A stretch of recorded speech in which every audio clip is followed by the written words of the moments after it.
Kejadian atau peristiwa tragis di tanggal 16 Desember. Baik di Indonesia maupun dunia. 1. Eksekusi Pattimura, 16 Desember 1817.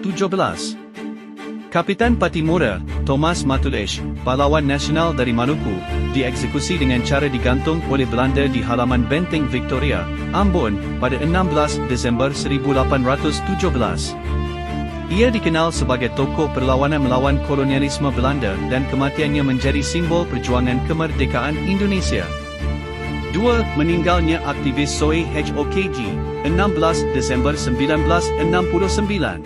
Soe Hokg, aktivis mahasiswa yang disegani kerana kritiknya terhadap pemerintah Orde Lama, meninggal dunia akibat paparan gas beracun saat mendaki Gunung Semeru pada 16 Desember 1969. Ia dikenang sebagai sosok yang gigih memperjuangkan demokrasi dan kebebasan berpendapat.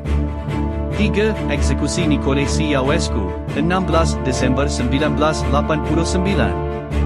Presiden Romania, Nicolae Ceausescu, dan isterinya dieksekusi pada 16 Desember 1989 setelah digulingkan dalam revolusi yang mengakhiri rezim komunis keras di negara itu.